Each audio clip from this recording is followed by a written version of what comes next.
Storytelling has been a popular pastime among humans as long as language has existed. Through this telling of stories, folklore of strange creatures, haunted places, cryptids, witches, and other supernatural occurrences have evolved over millennia. Accounts of mysterious and terrifying things within the woodlands of North America have existed since European settlers first set foot upon its shores. Most folklore can be traced back to nothing more than stories, meant to scare the ones unfortunate enough to be listening. Sometimes stories were a way of explaining natural phenomena that scientific knowledge has since come to provide answers for. Some were invented to keep children from misbehaving when they were unsupervised, out of fear that supernatural beings might get them. A few of these stories, however, are said to be based on real events. Multiple eyewitness accounts with similar details given in unrelated cases lend credibility to a small number of these tales. We'll never know for certain what marvels were caused by natural forces or something darker. Only those who lived through the horrors will ever know what really happened. The following story takes place in the late 1880s outside a small village in the upper Midwest. As day broke over the hills and brought to life the various livestock inhabiting the small farm outside the tiny village of Ellisburg, Thomas Hollis was already up and tending to his morning chores. He and his wife Catherine and their 3 children, Anna, age 15, Benjamin, 13, and Cora, who had just celebrated her 8th birthday, had recently moved onto the property only weeks ago. They had moved from the nearby town of Gales Ford, about 6 miles south of Ellisburg, to pursue a livelihood in farming and to live an overall quieter life. Nestled in a wide valley between the scenic hills and bluffs roughly 2 miles outside of town, the farm sat on the site of a former schoolhouse that had mysteriously burned down 2 years prior. Little was known to the Hollis family about the circumstances surrounding the fire, and the locals were cautious to answer any of Thomas's inquiries into the matter. After it burned down, members of the village had subsequently decided to rebuild the schoolhouse so the children in the surrounding rural area could receive a formal education, but the project was abandoned shortly before construction was completed. Thomas was able to obtain the property at a price so low he couldn't comprehend why anyone from the village would permit an outsider to purchase it before anyone from the community could or would. The building was nearly finished from a structural standpoint, but considerable work needed to be accomplished in order to convert it into a residence. Thomas and the family looked forward to completing the project together. While they worked to finish their new home, the family had organized a temporary makeshift bedroom, where they implemented a communal sleeping arrangement and constructed a simple yet functional kitchen. The house had everything they needed to live comfortably until they completed the project. In the months prior to moving in, the previous landowner had allowed Thomas to visit the property and construct the necessary infrastructure to support his farm. During this time, he built a small barn, a wood tool shed, a root cellar, an outhouse, and had fenced in separate areas of the property into pens and corrals for the various creatures that would call this farm home. He'd also set aside a small garden for Catherine, who enjoyed planting flowers and several types of vegetables for the family to eat. She enjoyed spending time in the garden. The Hollises were new to rural life, and what little knowledge they'd had in rearing livestock and farming crops was supplemented by the experience of friendly members of the nearby community.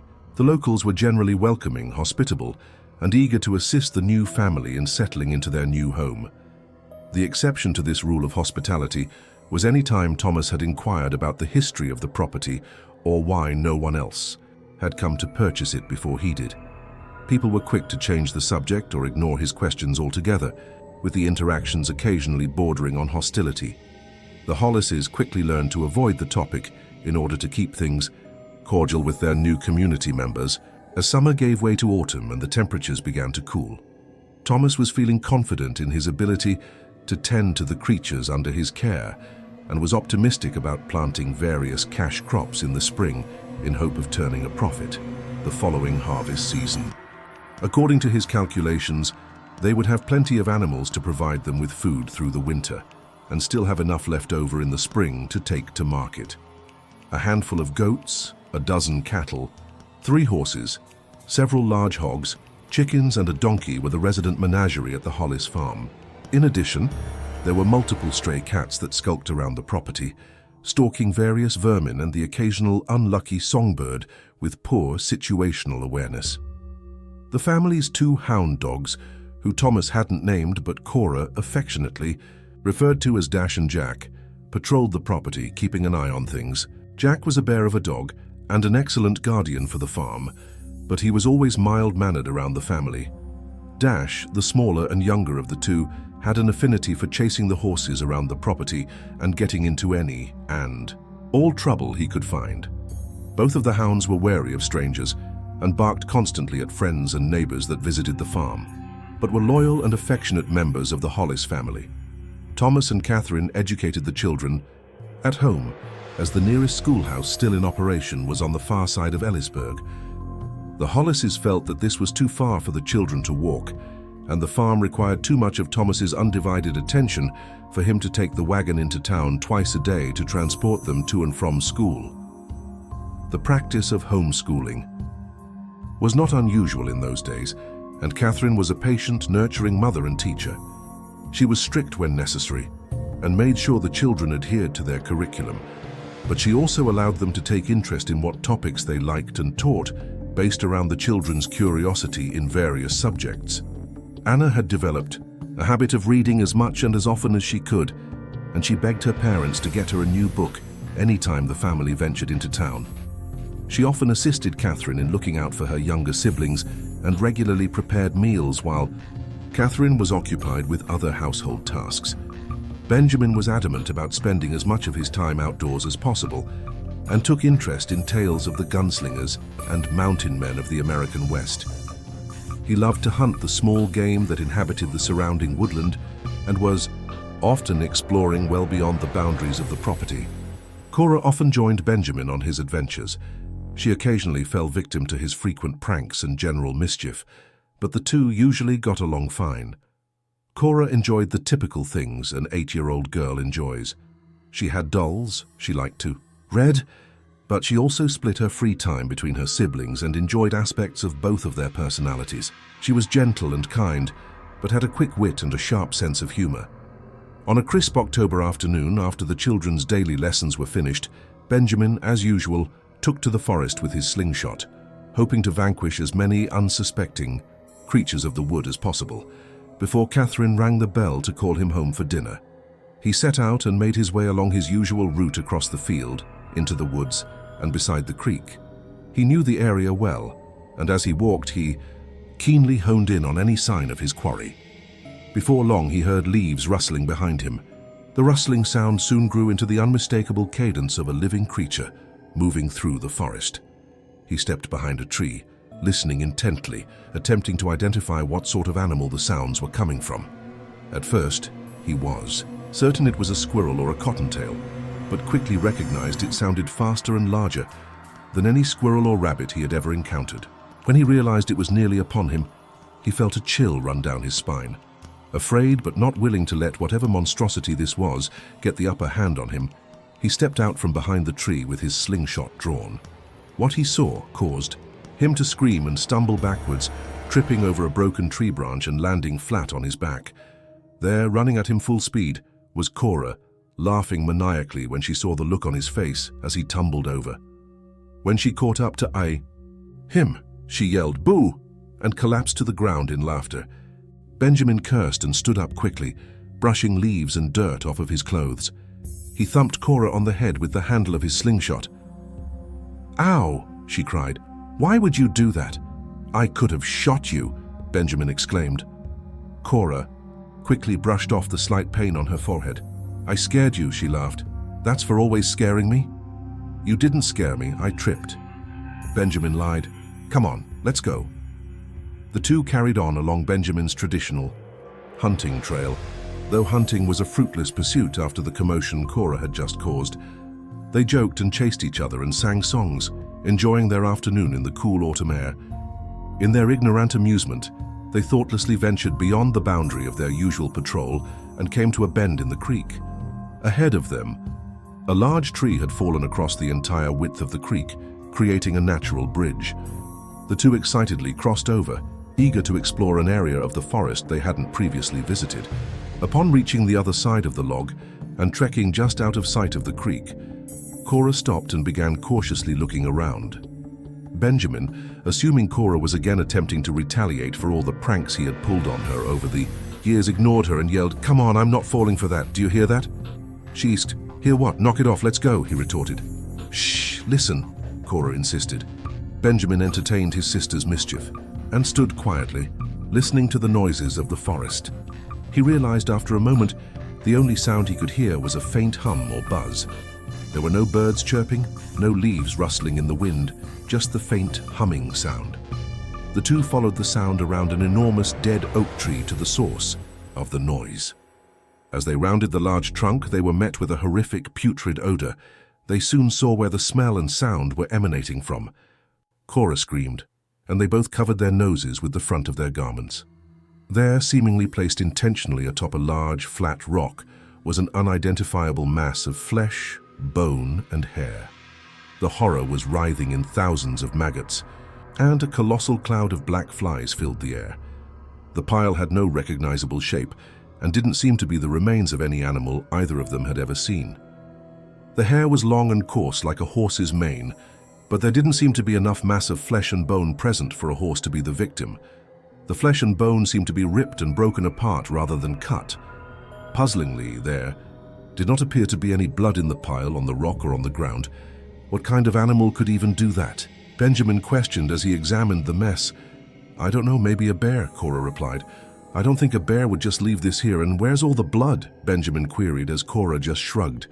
Benjamin noticed that the rock stood out compared to others in the area. The geological features in this part of the country were mostly sandstone and limestone. This rock was smooth and black, with an unusual gloss, and seemed as though it had been deliberately flattened across the top. The two looked at each other, disturbed yet morbidly fascinated with what they had found. Benjamin attempted to poke the lump with a stick, but disturbed even more flies that began to swarm them. They screamed and ran back to the house as quickly as they could, with Benjamin occasionally slowing down to allow Cora to catch up to him.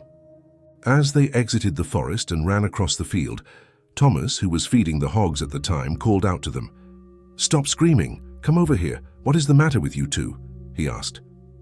They stumbled over to him and, between deep breaths, attempted to explain what they had just witnessed in the woods. Thomas chalked it up to another attempt to include him in their endless series of silly pranks and told them to go inside for dinner. He shook his head and returned to his chores. At dinner, the duo explained their adventure at length until the other family members were tired of listening to it and forbade them to speak of it any further, at least until they were finished eating. After their meal, the children all helped clean up and the family turned in for the night, still begrudgingly listening to the tale of the dead thing in the woods. As the family members began to fall asleep, Anna, as per usual during her nightly routine, remained awake, engrossed in one of her books. She usually waited until the snores of Thomas were too much to tolerate. Then she would extinguish the lantern and tightly wrap a pillow around her head in an attempt to drown out the racket. That night, in between her father's snores, she thought she heard the horses neighing outside. She ignored it until she began to hear the other farm animals' cries of fear and realized something on the farm was causing a stir. The hounds, who had been asleep outside near the front door of the building, began barking hysterically, waking up the rest of the family.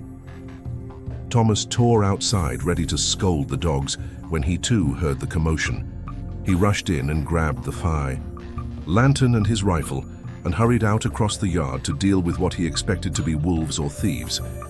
The family waited nervously inside for Thomas to return, and when he did, they were relieved to learn that there didn't seem to be anyone or anything out there. Probably some coyotes or a lone wolf or something. "I'm sure Jack scared them off," Thomas assured his family.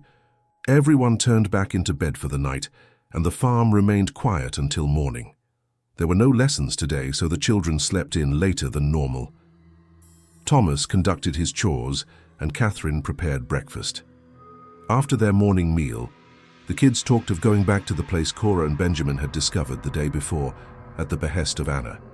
Anna's morbid curiosity ultimately got the better of her usually sound judgment, and she hesitantly agreed to join her siblings on their macabre quest. They set off around midday. It was another bright, cool October afternoon, and the children enjoyed their stroll, each explaining in disgusting detail what they supposed might have happened to result in the grisly sight they had seen yesterday. After crossing the big log, over the creek, they approached what they thought was the site of their appalling discovery. However, there was no large dead oak tree and no large rock.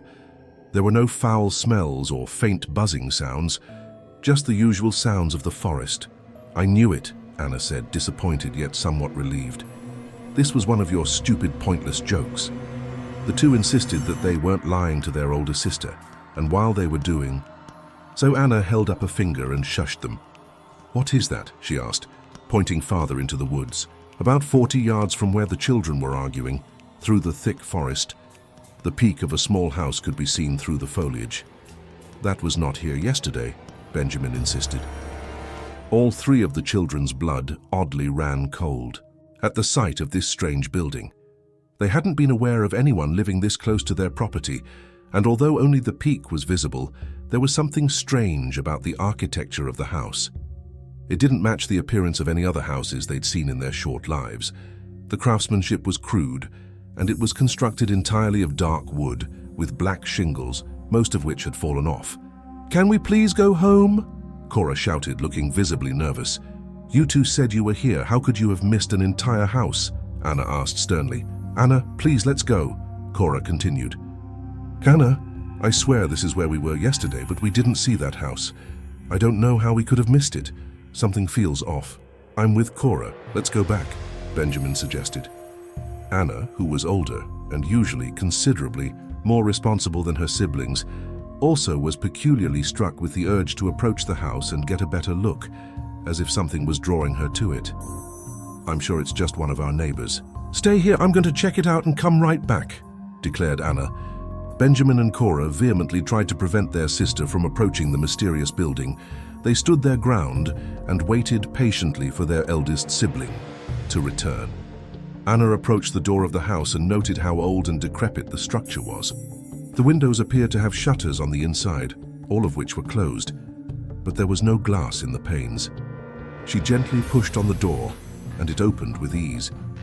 As she crept inside, an acrid, acidic smell filled her nose. She gasped and pulled the front of her clothing up over her face just below her eyes.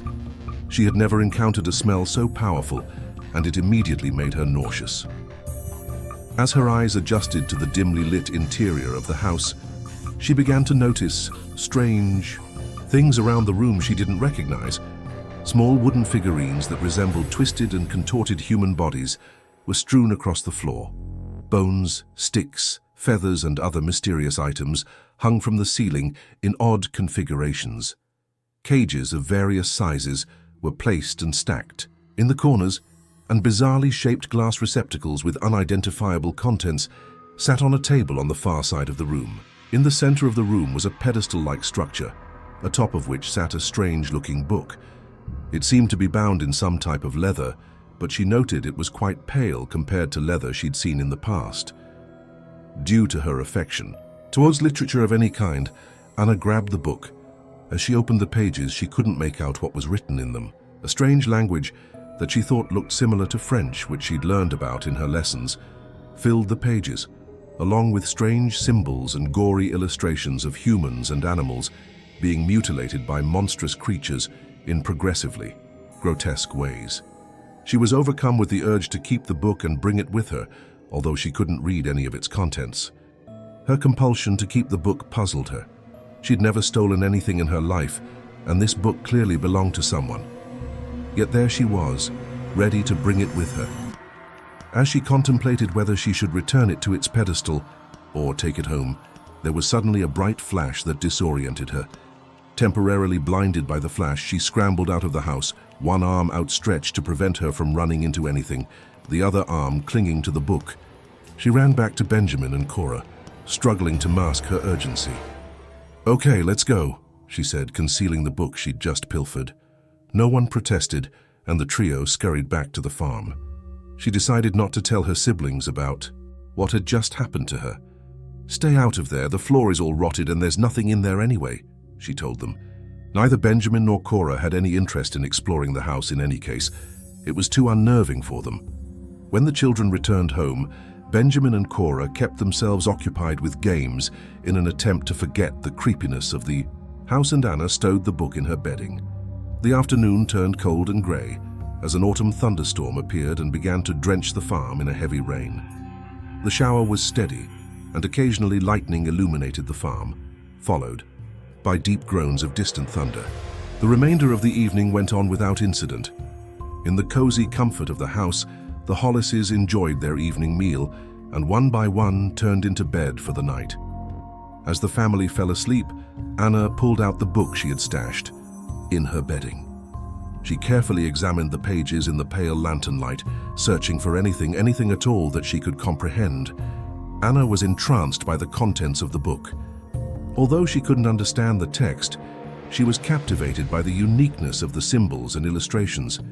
As she stared at the pages, suddenly, a deafening clap of thunder startled her and broke her intense concentration on the book. She gathered her senses and noticed that, like the night before, the farm animals outside were in a state of panic. At that moment, the deep bellows of the hounds exploded from the porch. Anna quickly hid the book out of sight. The family, abruptly, awakened by the dogs for the second night in a row, all shot up in their beds. Thomas swore under his breath and scrambled out of bed to grab his coat, rifle, and the lantern Anna was using to read. As he neared the door, a bright flash of light temporarily lit the farm in daylight, followed by a loud crash of thunder. Through the front window, the family saw a figure standing in the middle of the yard. Though it was brief, they could clearly make out the shape of a human standing on their property facing the house. Disoriented by the sudden flash, she felt a sharp pain pierce her skull. Her vision was blurred and her ears were ringing. She put her hands up and rubbed her temples, wincing at the discomfort. Benjamin asked if she was all right. She insisted she was fine, but she knew something wasn't quite right. Something about that figure had made her shudder in fear a moment before her symptoms began. It wasn't quite human, she thought, but wasn't entirely sure why. The disorientation was short-lived, but Anna still felt strange. Apparently, she was the only one who'd noticed something peculiar about the stranger. Thomas flung the door open and made out into the yard, ready to deal with this visitor by any means necessary. He hurried out to where the figure had stood and held the lantern up, revealing that whoever had been there was clearly gone now. "If I catch you out here again, I'll shoot," he shouted into the blackness of the night. He scoured the area for tracks, but there were none. Odd, he thought, but the rainfall was quite heavy, and he decided it was possible for them to disappear so quickly. Suddenly, the hounds erupted again and tore off across the field and into the woods, apparently in pursuit of the trespasser. The barking receded farther and farther into the forest until Thomas could no longer hear it. Over the sound of rainfall, he was impressed with how far the stranger had made it, without the dogs catching up. But he figured they'd reach them eventually. Satisfied with the warning he had shouted, in addition to Dash and Jack's pursuit, he returned to the house to inform the family that the problem had been dealt with. "Who was that?" Catherine asked. "No idea," Thomas explained. "They were long gone by the time I got out there. Don't worry though, I'm sure the dogs will deal with them and we won't see them around here anymore. It's cold and rainy out there. What if something happens to them?" Cora cried. "They'll be fine, they're used to being outside, Cora, they're tough," Thomas assured her. As the adrenaline gradually faded from everyone's system, the Hollises returned to their beds to try and get some sleep before the morning. Benjamin passed out as though nothing had happened. Cora quietly cried to herself, still concerned for the dog's well-being. She tried to stay awake until they came back, but eventually slumber overcame her and she drifted off. Anna was quite unnerved by the day's events and found it difficult to fall asleep. She tossed and turned most of the night. Morning broke and it remained cold and grey. Dense fog hung around the property, amplifying the gloominess. Cora awoke and scrambled out to the porch to ensure her beloved hounds had returned. She was saddened to discover there was no sign of them.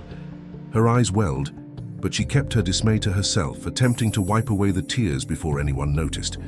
Thomas, however, had taken notice of his youngest daughter's disappointment and put his hand on her shoulder. "They'll be back.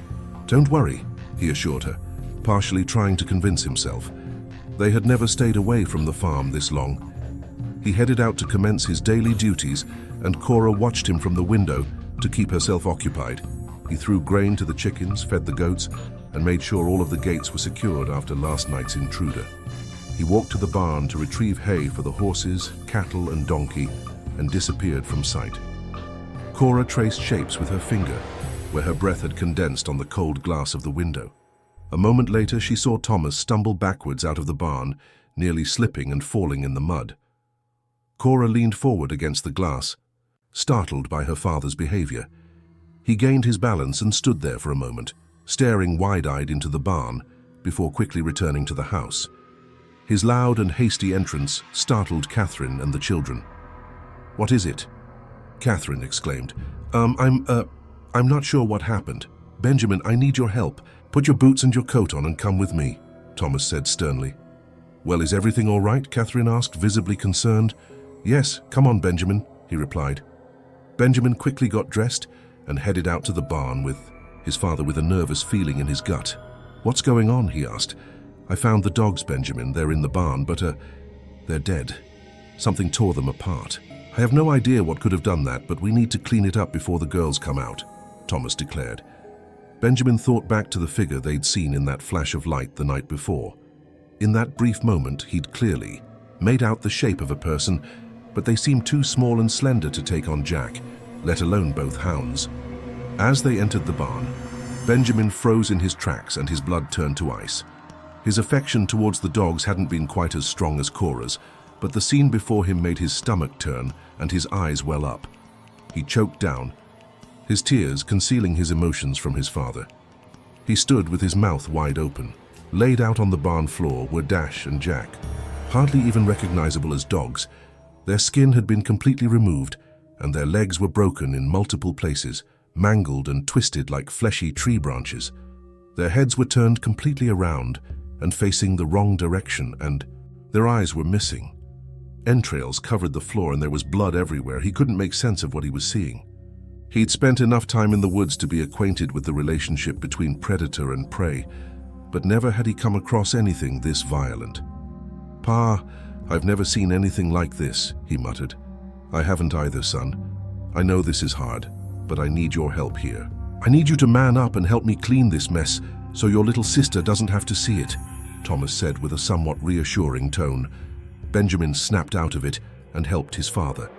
They used hay to soak up as much of the blood as they could and placed the mangled corpses and guts into empty burlap feed sacks to dispose of in the forest. When they were finally satisfied with their work, they stood for a moment, processing what they'd just seen and done. After catching their breath, they regrouped and departed the barn to finish the job. They used a wheelbarrow to haul the bags of carnage outside, trying their best to conceal what they could from the onlookers through the front window, especially Cora. They wheeled the mess across the field and beyond the tree line to a spot they both felt was far enough to keep Cora from stumbling upon it. "What are we going to tell the girls?" Benjamin asked his father. "I'll figure that out. Thank you for the help, son.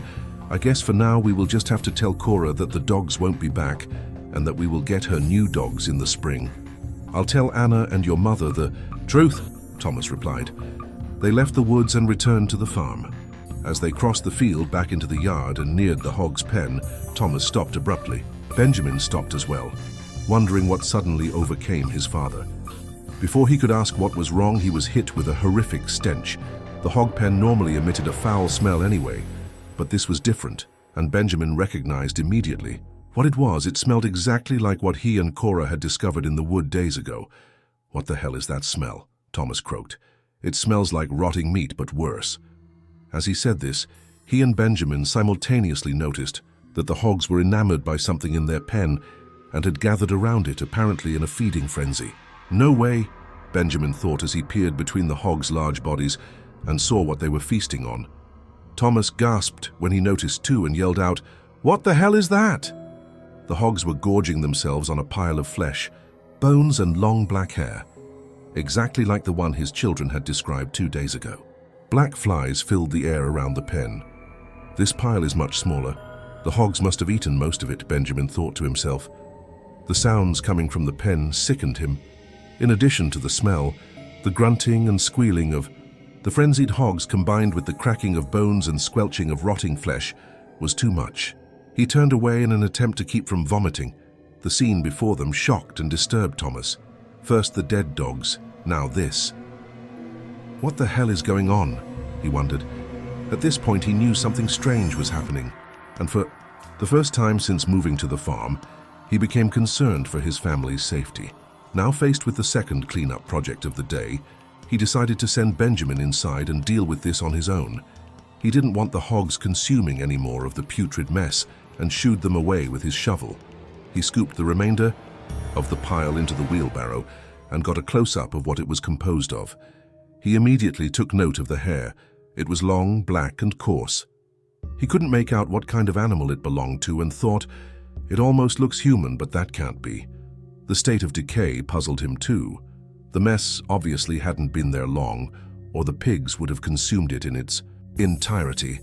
So how was it so rancid if it had appeared so recently? Someone is trying to scare us off, he thought. Someone doesn't want us here. He recalled his interactions with some of the locals when he'd asked about the property's history and how they suddenly became ill-tempered at any probing questions.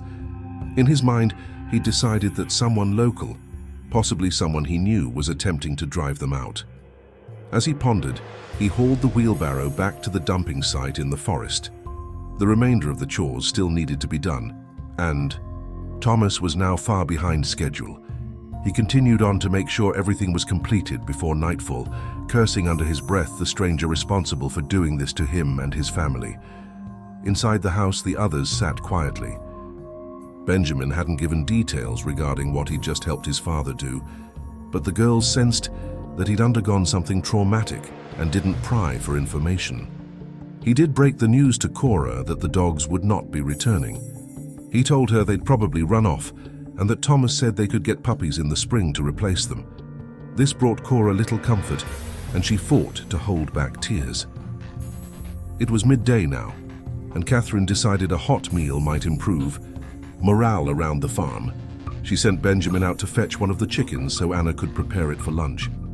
Catherine ventured outside separately to choose one of the few remaining squashes in her garden for the family to enjoy as well.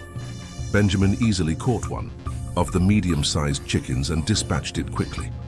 He returned to his sisters inside the house and handed the bird to Anna. He and Cora went to play a game while Anna prepared it. Anna proceeded to remove the organs and pull the feathers out, disposing of the waste in a bucket on the floor. To keep themselves occupied, Cora decided that she and Benjamin would play jacks, and they sat on the floor facing each other. Benjamin was disinterested and was letting Cora win when he noticed strange sounds coming from where Anna was standing. He could see Anna, still at work preparing the chicken, but she wasn't tossing anything into the bucket. With an uneasy feeling in his stomach, he walked over to her and asked, "Hey, you almost done with that?" She didn't respond. "Hey, Anna," he said as he tapped her on the shoulder. As he stepped from behind her and observed what she was doing, he gasped in horror. Anna's eyes were rolled back, with only the white part visible. She was frantically grabbing handfuls of feathers, innards, skin, and torn pieces of meat, and stuffing them into her mouth. In between mouthfuls, she was muttering something Benjamin couldn't understand. Blood covered her hands and face. "Anna, stop!" Benjamin screamed as he shook her. Her eyes flung back to their natural position and began to scream in one long continuous breath, louder than Benjamin had ever heard anyone scream. "Anna, please stop," Benjamin begged. She snapped out of it and began to cry. "What happened?" she whimpered. "I don't know. I came over and your eyes were rolled back and you were eating the chicken. All of it. Raw. Guts and feathers and everything," Benjamin explained. By this time, Cora was standing behind them, terrified and bawling. I'm sorry. I don't know what happened. The last thing I remember, I was pulling feathers out, and then nothing. Nothing until you shook me." "Cora." "I'm sorry, come here," Anna remarked. Benjamin handed her a towel to wipe the blood from her hands and face as Cora embraced her. "What the hell is going on? This has to have something to do with that pile of meat and that creepy house we found," Benjamin declared. Before either of his sisters could answer, another blood-curdling scream erupted from outside. Catherine had been in the garden choosing a squash.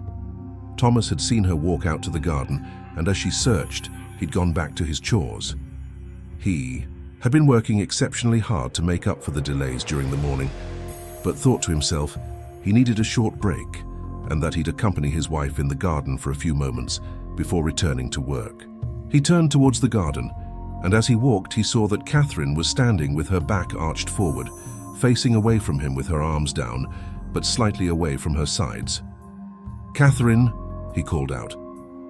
She didn't answer him. "Catherine, what are you doing? Catherine, Catherine." At this point, he was right behind her, and as he rounded where she was standing, he understood why Catherine wasn't responding. Her fingers were twitching rapidly, and her eyes were rolled back. Her mouth was wide open, and a breathy, gurgling sound sporadically left her throat, like she was straining as hard as she could to move but was unable. Thomas shook her shoulders and screamed, "Catherine!" Her body relaxed, and her eyes returned to their usual position, and she screamed. It was a long, impossibly loud scream. In his panic, he hadn't heard Anna's scream inside, but the children had heard their mother's. "Catherine, what the hell just happened to you? You were having some kind of episode. I called out your name and you didn't move." "I don't know, I came out to find a squash, and then the next thing I remember is you shaking me. I'm sure I'm fine, it was probably nothing. If it happens again, we can see the doctor in town," she calmly assured him. It was like her, to pretend that her health was of no concern, and that it was never something serious. "I don't think you understand what I'm saying." It was like something had a hold of you, like you were trying to fight back, Thomas argued. As he tried to rationalize what had just happened, the children ran outside to see what was happening. "Everyone inside now," Thomas shouted. The children had decided not to tell their parents about Anna's episode and vice versa. Neither party was fully aware of what the other had experienced. Everyone was shaken up from the day's events. "Everything is fine," he said sternly, clearly distressed. "I need to go finish these chores. Everyone stays in the house until I'm finished, and we can eat dinner and go to bed and forget all about today. Things will be back to normal tomorrow."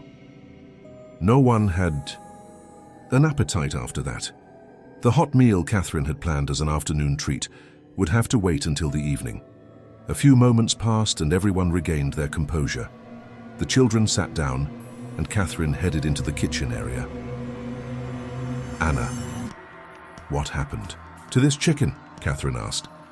Benjamin shot Anna a concerned look and slightly shook his head. I heard you scream and it startled me, so I made a bit of a mess. I'm sorry, Mother." Anna lied. "All right, well, I'll finish up and put everything on until dinner. You three keep yourselves busy until your father returns," Catherine instructed. The children did as they were instructed, and Benjamin and Cora returned to their game of jacks. Anna decided she would read to keep her mind off things.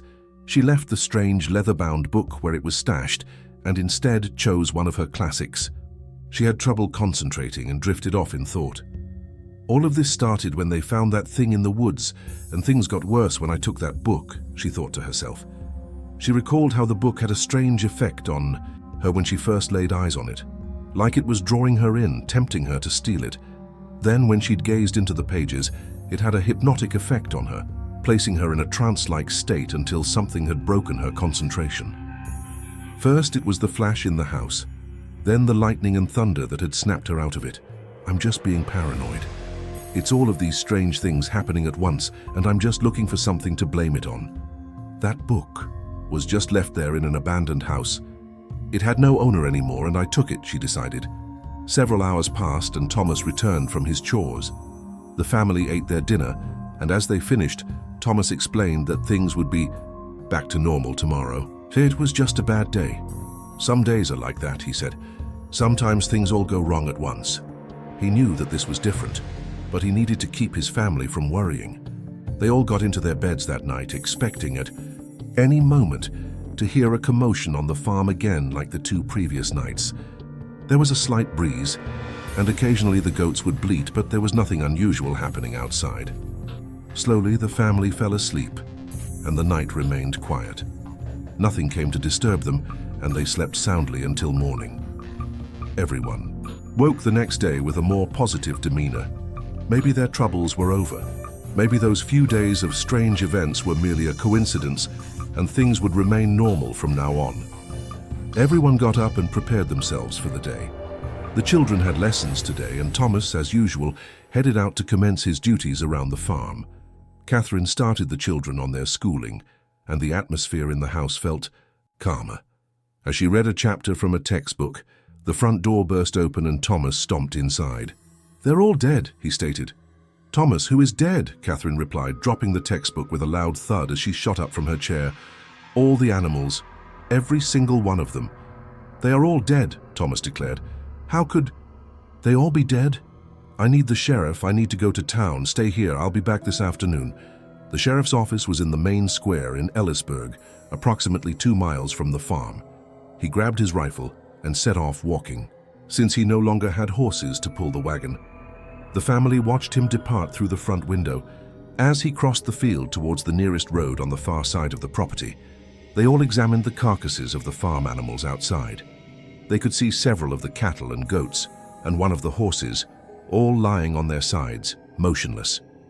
As Benjamin studied the scene, trying to determine who or what could have accomplished such a feat in one night, without making any sound, he noticed that the bellies of the deceased animals were abnormally swollen. He was aware that animal carcasses bloat as they decay, but the size of the animals' bellies seemed far too large for having perished so recently. Even in summer, it took an entire day or two to bloat to even near this size, and this was October. It was cold and they had only died last night. It was something he'd inform his father of when he returned, he thought. Until then, no one had any interest in venturing outside to get a closer look. Thomas reached the edge of town and turned down the main street towards the sheriff's office.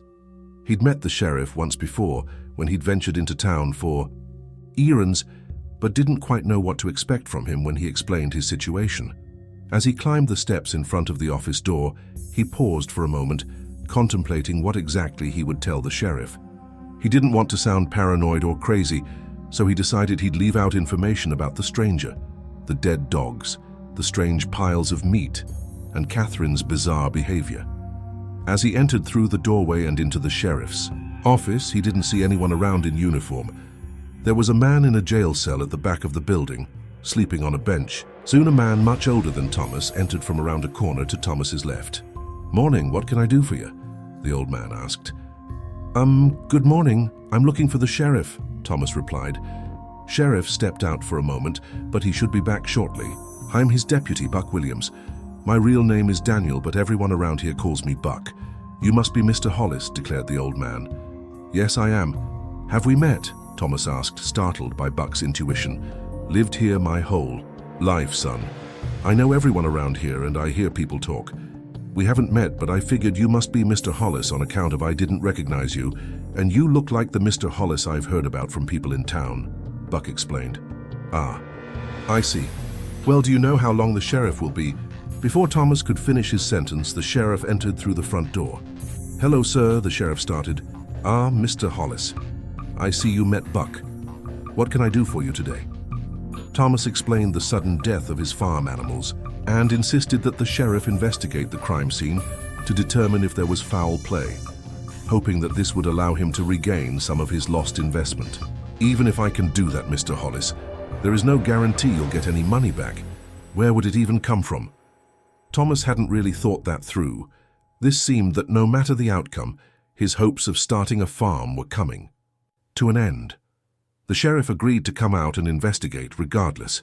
He wanted to see what was going on and be aware of any potential threat that may affect other members of his community. If this was the work of some wayward criminal, the sheriff wanted to see how they operated. "Well, let's go. Buck, I'd like you to come too, riding shotgun." "Mr. Hollis will give you a ride," the sheriff announced. Buck got the horses and wagon ready outside. Thomas waited inside with the sheriff when the man in the jail cell woke up and stumbled. "Over to the bars. Hey, mister. You living up at that old schoolhouse outside of town?" he asked. "Yeah, I am. What's it to you?" Thomas shot back. "Shut up, Mr. Miller, you drunk bastard," the sheriff chimed in. "I heard what you said about them animals. I bet you've had other stuff going on too, huh? Things you didn't tell the sheriff. She doesn't want you there. You probably pissed her off," the drunk inmate mumbled. He began laughing to himself between hiccups. "Quiet now, Mr. Miller," shouted the sheriff. "Who is she?" "What the hell is he talking about, Sheriff?" Thomas asked. "Mr. Hollis. Look at him. Bastard never makes any sense. It's the ramblings of a drunk. Don't worry about it, the sheriff assured him. The drunk man laid back down on the bench, still laughing to himself. The mention of other things happening at the farm was unsettling to Thomas. How could he have known other strange occurrences had taken place, and who the hell was she? At this time, Buck re-emerged. "Ready when you are," he said. The trio hopped aboard the wagon and headed back to Thomas's property. They exited the road and crossed the field, and as they approached, they could see the bodies of the farm, animals strewn about the land. They parked the wagon in front of the house and disembarked, ready to investigate the scene. Benjamin ran outside to inform his father of the discovery he'd made from the window. "Pa, I was looking at the animals. From the window. Look at how swollen they are. Why do they look like that?" he asked his father. "Whoa, Benjamin, slow down. This here is the sheriff and his deputy, Buck," Thomas replied. Buck and the sheriff nodded at Benjamin. "Hello, young man," the sheriff said. Benjamin nodded back at the strangers. "What's this now about the animals?" Thomas asked his son. Benjamin explained that the animals' bellies looked abnormally swollen, and as they looked out at the carcasses strewn across the property, Thomas realized his son might be right. Thomas, Benjamin, and the law enforcement officers sauntered over to the cattle pen to get a closer look. They approached the closest cow and stood in front of it, inspecting it for any obvious cause of death. "No blood or anything," the sheriff remarked. "But your boy is right.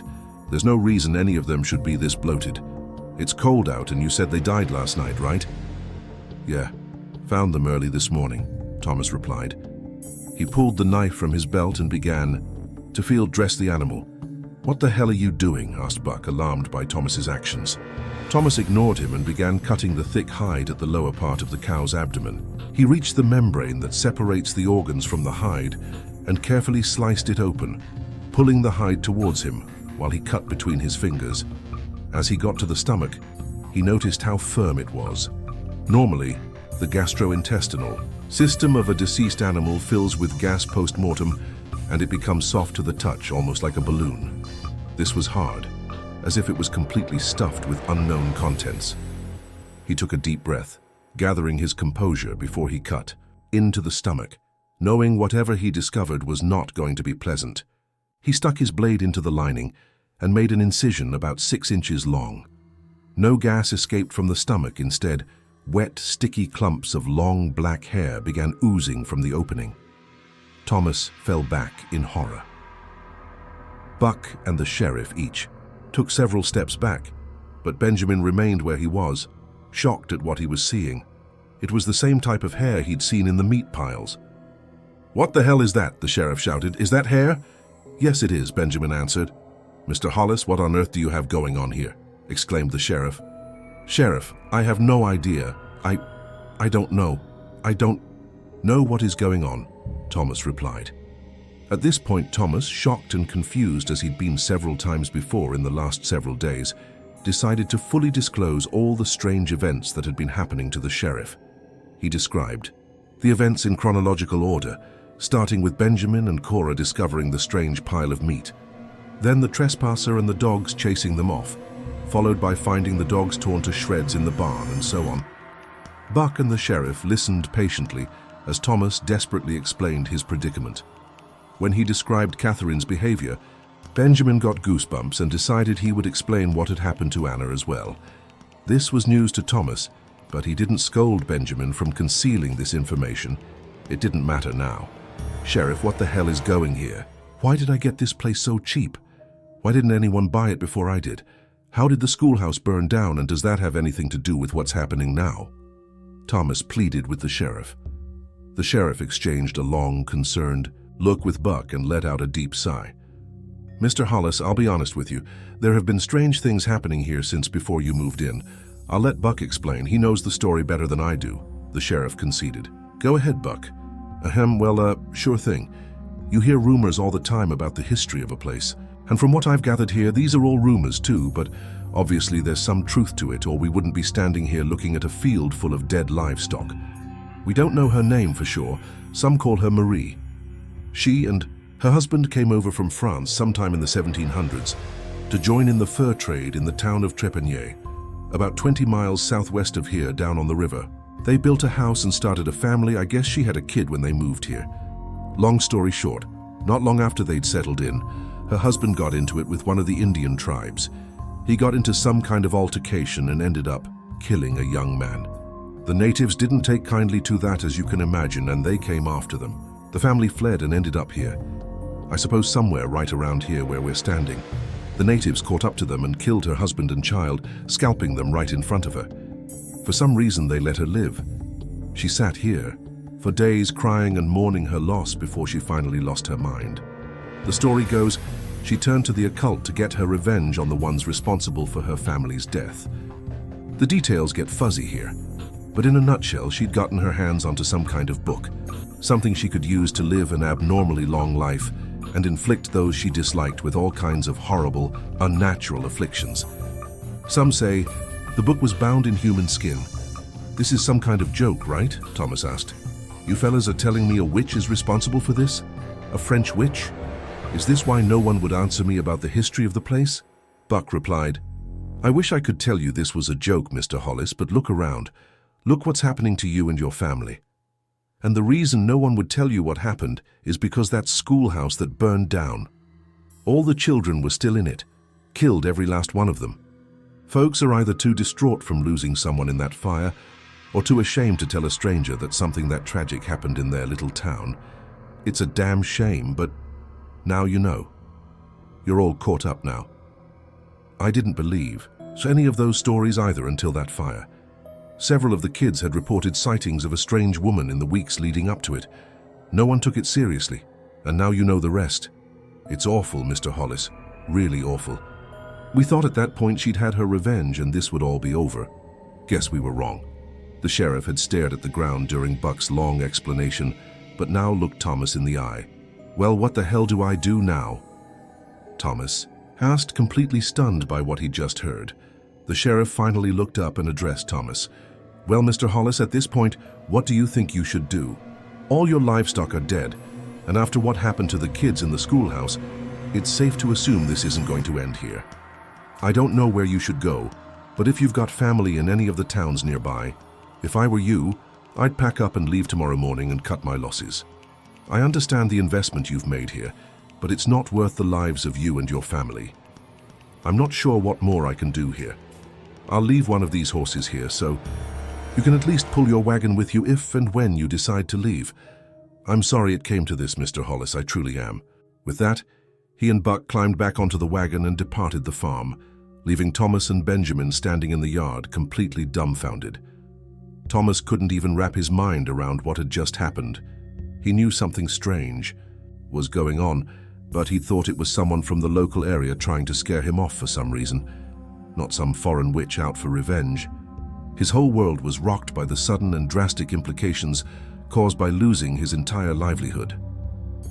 All right then, we'll pack up and head back to Gales Ford tomorrow. We'll stay with your grandparents, Thomas told Benjamin. He turned and walked into the house. Wait, Pa, but what? Benjamin trailed off as his father ignored him and entered the house. He was just as shocked and confused as his father. The drastic turn of events was too much for him to make sense of. He paused for a moment and then followed his father into the house. Thomas explained to the girls that they were leaving the next day and they would not be returning. They were confused and upset, but after seeing all the dead livestock, no one argued. They understood there was nothing here for them anymore. They spent the rest of the day packing their belongings and loading the wagon. In the late afternoon, Anna finally questioned Benjamin about what was going on. Something about some lady that came from France and Indians killed her husband and child. I guess she found some witch book made of human skin and became a witch, herself or something. Anna's face turned pale. I don't know. Benjamin continued. All I know is that I don't want to be here anymore, especially with that creepy house we found nearby. I'm sure that had something to do with her. She understood now why that leather looked so pale. Her stomach turned and she got lightheaded. Whoa, are you all right? Benjamin asked. Benjamin, I have that book, Anna stammered quietly. You what? Benjamin half whispered. I found it in that house that day. I brought it back here and stuffed it in my blankets.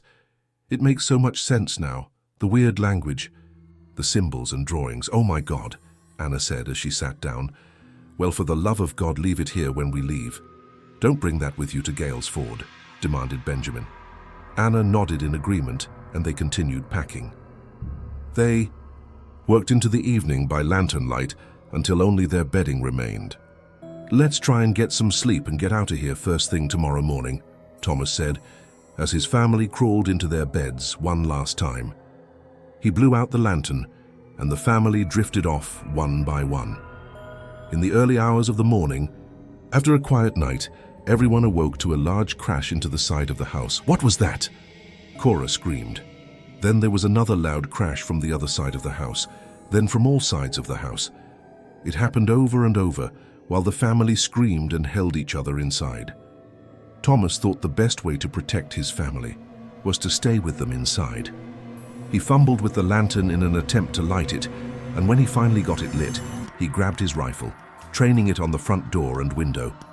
The family all huddled together on one of the beds. The crashing abruptly stopped, and there was complete silence. Suddenly the crashes began again, but this time coming from the roof. It sounded like something large was smashing itself into the exterior of the house. Dust fell from the rafters, and the walls creaked as it slammed into the house over and over. The crashing on the roof continued, and it started again on the walls of the house. Suddenly everything went quiet again, and the family sat in silence, the only sound coming from their quick, panicked breaths. After a moment, the front door blasted open, pieces of the frame splintering off and nearly striking the family. In the doorframe, they could make out the silhouette of a person. It appeared to be a woman, with long, slender limbs and thick, dark hair that fell well past the waist. The family recoiled in horror as the figure slowly stepped into the room. Thomas unloaded his rifle into the torso of the being, striking it with each round. With no reaction to being hit, the figure kept moving forward. As it stepped into the lantern light, they finally laid their eyes upon who had been tormenting them. She was completely nude and covered in pale gray skin that was deeply wrinkled. She had thick scars all over her legs and torso, and thick, black blood oozed from the fresh bullet wounds. Her facial features were sharp and exaggerated, and her hazy gray eyes were sunken far back into her skull. Her stench filled the room, and Anna recognized it from the house. It was a horrific, acrid odor. It or she raised up a hand, with an outstretched long and bony finger, that she pointed at the family and let out a deafening shriek. Everyone covered their ears and fell to the ground, trying to shield themselves from the sound. They all frantically scrambled to the back wall of the room as far as they could from the monstrosity. It jumped up onto one of the beds and began tearing it apart, tossing shredded pillows and linens all over the room. It paused for a moment, then picked something up from the pile of destroyed bedding. It turned and looked at the family, began shrieking again, and ran out of the house. The door slammed and locked behind it as it scrambled out. They could hear it screaming all the way back into the woods and out of earshot. The family sat in silence, trying to take in what had just happened. "Well, I guess Buck wasn't lying," Thomas said, finally breaking the silence. "Whose bed did it tear up?" "Anna, that was your bed, wasn't it?" Anna nodded, but didn't give any indication as to why it had singled out her bed. She knew what it was after. It had taken back the spellbook, bound in human skin, that she'd stolen from the house. Just as she began to feel some relief, everything went black. "Anna!" Thomas shouted as Anna's eyes rolled back and she began to scream. Then Catherine did the same, similar to the day before, with her fingers fluttering and her eyes rolled back, screaming as loud as she could. Cora started bawling and covered her ears. Thomas took turns shaking Anna and Catherine, trying to bring them back to reality. Benjamin was the first to notice the smell of smoke. It started faintly, and then the air got thick as billowing clouds filled the room. A pale glow began from the back windows, and soon they realized the house was on fire. "Benjamin, get that door open. We need to get them out of here," Thomas shouted as he began to drag Catherine and Anna by the clothing towards the door. Benjamin tried the door, but it wouldn't budge. "Pa, it's stuck," he exclaimed. "Move!" Thomas shouted. He ran full speed into the door in an attempt to break it off the hinges. Thomas cried out in pain as the impact dislocated his shoulder. The door gave slightly, but still didn't open. The flames were spreading rapidly towards the front of the house, and up the back wall onto the ceiling. Thomas turned towards the door one more time, closed his eyes, and charged the door again. The pain was unbearable, but Thomas kept his composure. Again, the door moved but remained closed. Benjamin and Cora were beginning to cough now, and Benjamin had wrapped Cora in his arms to comfort her. With all of his strength, Thomas ran at the door one more time and it broke in two, sending Thomas crashing out onto the porch. Benjamin and Cora followed behind. "Benjamin, your mum and sister!" Thomas yelled as he got to his feet. He and Benjamin returned to the interior to retrieve the girls. With his good arm, Thomas dragged Catherine out and Benjamin grabbed Anna. Anna had been laying with her feet towards the door and her head towards where the flames were encroaching. Her hair had caught fire. Benjamin patted out the flames, but not before most of Anna's hair had burned away. Luckily, her scalp had been spared from suffering severe burns. They dragged them out to the middle of the yard away from the inferno, and as they fell to the ground to catch their breath, they turned back towards the house. The fire had engulfed the entire structure. Had Thomas not broken through the door, the Hollises surely would have perished in the fire. When they'd gotten away from the house, Catherine and Anna regained consciousness and looked around confused. Benjamin studied Anna's new look and thought back to what Buck had said about the Native Americans scalping the mysterious woman's husband and child before they killed them. Could be worse, he thought. It was a thought he'd share. With Anna, when she realized her hair was missing, what happened? Catherine asked in a calm voice that didn't match the urgency of the situation. "No time to explain, we need to leave," Thomas replied, and he ushered his family over to the wagon. As they loaded onto the wagon, Thomas frantically retrieved the horse the sheriff had left. Thank God this horse survived, he thought as he attached it to the wagon. He scrambled on board and set out into the darkness. It was early morning now and the sun would be out soon. They just needed to hold out and get away from the property as soon as they could.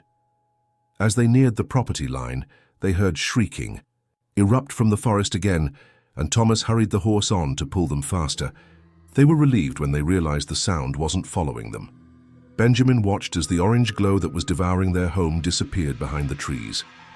When they met the road, they turned to head back to Gales Ford. The horizon began to glow in a pale pink, and they all breathed a sigh of relief. They'd survived. They would likely be traumatized for the rest of their lives, and no one would believe their story, but they were alive. They returned to Gales Ford, where they remained until Thomas and Catherine passed away years later. He'd been able to secure a job with the railroad and earned enough money to stay afloat after losing his investment on the farm. In the following years, the property remained abandoned. The Hollises were the last ones to encounter whoever or whatever it was that haunted that property. The forest eventually reclaimed it, and decades later, it was cleared for farming.